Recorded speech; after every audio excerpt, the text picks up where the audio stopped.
Farmer for forest नाव कधी ऐकलंय का? आपल्या शेतीसाठी दुसरं कोणीतरी ठिबक सिंचन देते, कधी पाहिलंय का? 3 ते 4 वर्षांनी चक्क सरकारच आपल्या फळबागेसाठी पैसे देते. ही स्कीम तुम्ही याच्या अगोदर कधी ऐकलेली का? नाही ना? तर चला व्हिडिओ शेवटपर्यंत बघा. कोणीही स्किप करू नका. कुठली स्कीम आहे, काय आहे हे सगळं तुम्हाला याच्यामध्ये समजणारच आहे. So let's continue. Hello, welcome to our YouTube channel. तर आज आपण चाललेलो आहोत नर्सरीमध्ये. कशाची रोपं आणायचे ते तर तुम्हाला मी दाखवणारच आहे. So let's go. तर आपण आलेलो आहोत नर्सरीमध्ये. तर ही नर्सरी प्रायव्हेट नसून फार्मर्स फॉर फॉरेस्ट या NGOची आहे. तर यांच्यातर्फे शेतकरी व ग्रामपंचायतीसाठी कार्बन क्रेडिट संलग्न फळबागा लागवड उपक्रम केला जातो. ज्यांना शेतजमीन व पडीक जमिनीवर फळझाड लागवड करायची त्यांनी आजच ॲग्रो फॉरेस्ट्री प्रकल्पात सहभागी व्हा आणि आपले नियमित उत्पन्न मिळवा. लागवड खर्चावर हे आपल्याला 80% सवलत देतात. यामध्ये तुम्हाला रोपे खरेदी, ठिबक सिंचन, सेटअप, पूर्ण जो ठिबकचा आहे तो, आणि खते सवलतीच्या दरात मिळतात. याच्यामध्ये रोपंसुद्धा तुम्हाला क्वालिटीची दिली जातात. ठिबक सिंचनाचा पूर्ण 1 एकराचा सेटअप दिला जातो. 3 वर्षापर्यंत आपल्याला सेंद्रिय खतांचा पुरवठा केला जातो. त्याच्यामध्ये आपल्याला माती परीक्षणसुद्धा केलं जातं आणि 4थ्या वर्षापासून कार्बन क्रेडिटद्वारा उत्पन्न आपल्याला भेटतं. तर 20 नेटिव्ह प्लांटसुद्धा भेटतात आणि प्रत्येक महिन्याला एक मार्गदर्शन व्हिजिट त्यांची असते. तर आजचा हा व्लॉग व्हिडिओ ट्रॅव्हलचा नाही आहे, रेसिपी पण नाही आहे. तर आज आहे 15 जुलै. आपण लिंबाची शेती करतोय. तुम्ही पाहताय माझ्या पाठीमागे हे जे सॅम्पल आहेत ते आपण आज आणलेले आहेत. 12 बाय 12 फुटावरती आपण ही लिंबाची लागवड करणार आहे. तर या स्कीम खाली आपण लिंबाची शेती करणार आहेत. तर त्यांची फक्त अट एवढीच आहे की कमीत कमी क्षेत्र हे तुमचं 1 एकर असलं पाहिजे. तर आज आपण 1 एकर क्षेत्रामध्ये आपलं लिंबाची बाग करणार आहे. तर तुम्ही पाहताय प्लांटेशन आपण चालू केलेलं आहे. माती परीक्षणासाठी आपण ऑलरेडी त्यांना दिलेली आहे. सॅम्पल त्यांच्याकडे आहेत. त्याचे रिपोर्ट्स पण ते त्याच्यानुसार आपल्याला ते मार्गदर्शन करणार आहे की काय तुमच्या मातीमध्ये कमी आहे, कोणते आपल्याला खते द्यायचे आहेत. त्या सगळ्या गोष्टीचं त्याचं मार्गदर्शन आपल्याला ते भेटणारच आहे. तर आता इथे आपण क्षेत्र पूर्ण मोजून घेतलेलं आहे.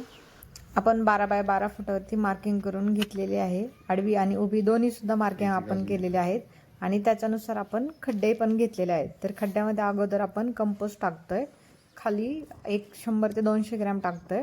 त्याच्यामध्ये आपल्याला परत रोप लावायचं आहे प्लॅस्टिकची पिशवी काढून आणि वरून परत 100-200 ग्रॅम खत टाकायचे आणि छान अशी माती सगळ्या बाजूनी लावून घ्यायची, ज्यामुळे झाडांच्या मुळ्यांना आधार भेटतो, झाडे पडणार नाहीत. अशा आता या दोरीमध्ये सरळ आपण झाडं लावून घेतलेली आहेत हे, आणि आडवेसुद्धा आपण याच प्रकारे लावून घेणार आहे. मार्किंग करून घेतलेलं आहे आपण सगळीकडे. पाहताय सगळीकडे रोपं ठेवून दिलेली आहेत मार्क. तर ही साई सरबतीची जात आहे, ग्राफ्टेड केलेली रोप आहेत. तुम्ही पाहताय 1 वर्षाचं रोप आहे हे. साधारण 1.5 ते 1.25 फुटाची उंची आहे. कलमसुद्धा छान प्रकारे फुटलेले आहेत, छान असे फुटवे आलेले आहेत, तुम्ही पाहू शकताय. तर मी तुम्हाला याची प्रत्येक डिटेल्स शेअर करणारच आहे. आता हे 12 बाय 12 फुटावरती आपण मार्किंग केलेलं आहे. थोडंसं पावसाचं वातावरण क्लिअर आहे, त्याच्यामुळे आज आपण आता याच्यामध्ये खड्डे घेऊन रोपं लावणार आहेत. आज जेवढे होतील तेवढे, बाकीचे नेक्स्ट डेला लावणार आहे. तर कोणाचे काही सजेशन वगैरे असतील तर त्यासुद्धा आम्हाला कमेंट करून नक्की सांगा. लिंबाची शेती किंवा अजून खत वगैरे काही असेल याच्या संदर्भात, तर त्या गोष्टीसुद्धा तुम्ही आम्हाला सजेस्ट करू शकता. तर याला फक्त आपण कंपोस्ट टाकणार आहे. आता खड्डे घेताना थोडंसं कंपोस्ट, अर्धा किलो ते 400 ग्रॅम ते 500 ग्रॅमच्या अंदाजे आपण त्याला कंपोस्ट टाकणार आहे. आणि शेती आता ही लिंबाची आपण चालू केलेली आहे. आत्ता वाजलेले आहेत 7 आणि आपले निम्मे शेती झालेली आहे. तुम्ही पाहू शकताय निम्मी शेती जी आहे आपली ती लावून झालेली आहे. अवतार पण झालेला आहे भरपूर. तुम्ही पाहताय माझ्या पाठीमागे ही जी दोरी आहे इथपर्यंत झालेला आहे आणि हा जो हाफ पोर्शन आहे हा राहिलेला आहे. तर तो आपण उद्या कंटिन्यू करणार आहे.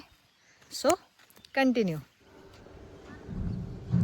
तर आता थोडीशी जागा राहिली होती साईडला, आपण तीसुद्धा मोजून घेणार आहे मार्किंग. आपण काल ऑलरेडी मार्किंग केलेलंच होतं, पण याच्यामध्ये जे राहिलेलं आहे तिथेसुद्धा आपण मार्किंग करणार आहे. जे एक्स्ट्राचे 2 ते 3 झाडं बसत आहेत आपण ते पाहतो आहे.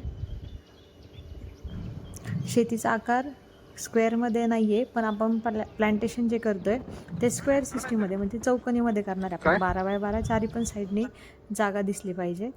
तर आता आपण पाट केलेला आहे आणि पाटाने पाणी देतो आहे. 2 दिवस पाऊस नव्हता, त्याच्यामुळे आता तिसऱ्या दिवशी आपल्याला पाणी देणं हे गरजेचंच आहे. म्हणून आपण झाडांना पाणी देतो आहे. नाहीतर झाडं सुकून जातात आणि मग लवकर फ्रेश होत नाही किंवा लवकर त्यांची मुळे मातीमध्ये रुजली जात नाही. जेवढे लवकर तुम्ही झाडं लावल्यावरती पाणी देताल तेवढे पटकन त्यांची वाढ होण्यास मदत होते आणि ते मातीमध्ये मुरतात पण पटकन त्याची मुळे. 3 दिवस आपण पावसाची वाट पाहिली, पण पाऊस काय आलेला नाही आहे. सो आपण पाटानेच पाणी दिलेलं आहे बागेला.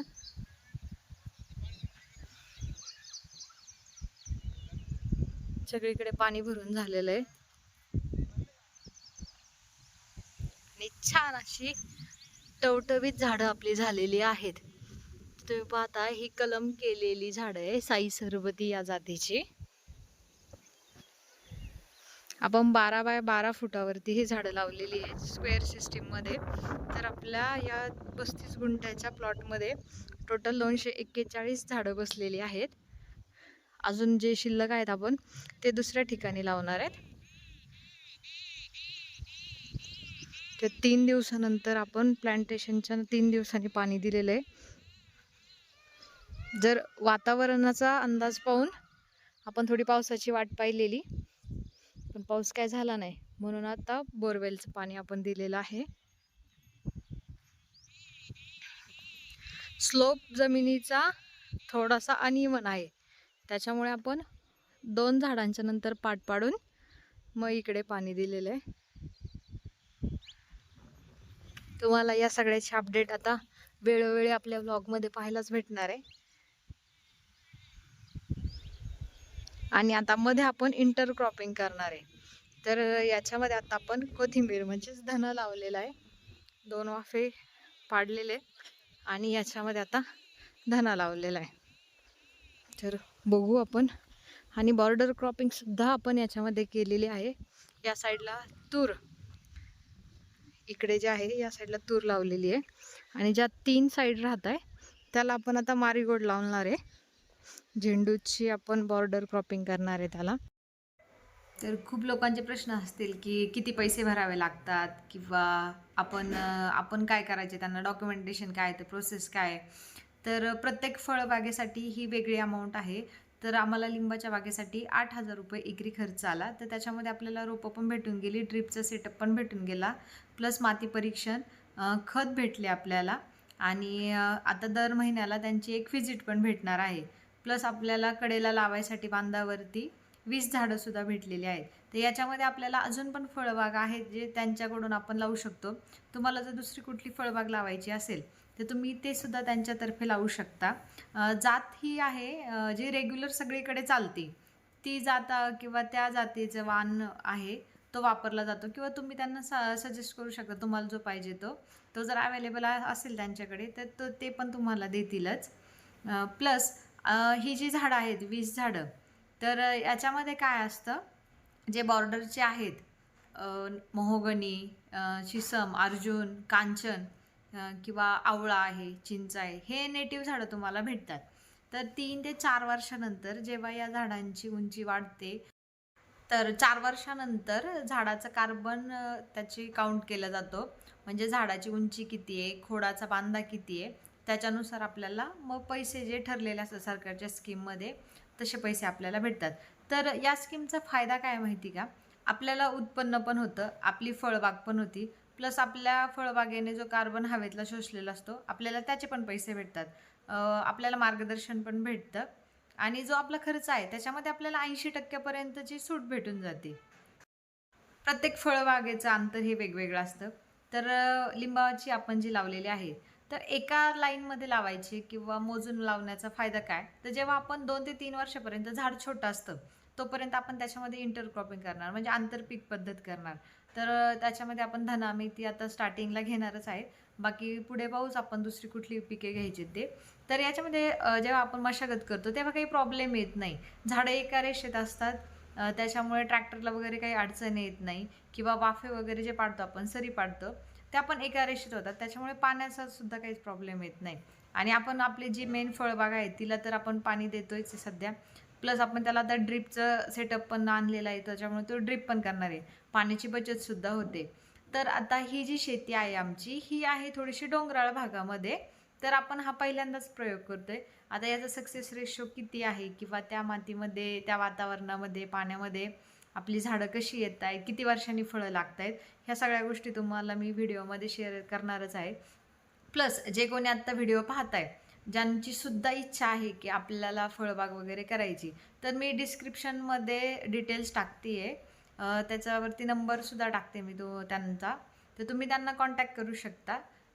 पण याच्यामध्ये फक्त कंडिशन एवढीच आहे की 10 वर्षापर्यंत त्या बागेमध्ये फळझाड नको आहे. म्हणजे याच्या अगोदर ज्या क्षेत्रामध्ये तुम्हाला फळबाग घ्यायची आता, त्याच्या अगोदर 10 वर्ष त्याच्यामध्ये फळं नको आहे. आणि 1 एकर कमीत कमी क्षेत्र पाहिजे. 1 एकरापेक्षा जास्त पण चालेल, फक्त 1 एकरापेक्षा कमी नको आहे.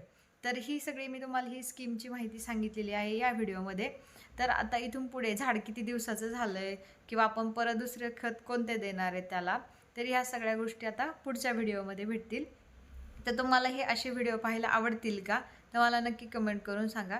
म्हणजे ज्यामुळे आम्हाला सुद्धा एनर्जी येईल की हां बाबा ठीक आहे, लोकांना आपले व्हिडिओ पाहायला आवडत आहेत.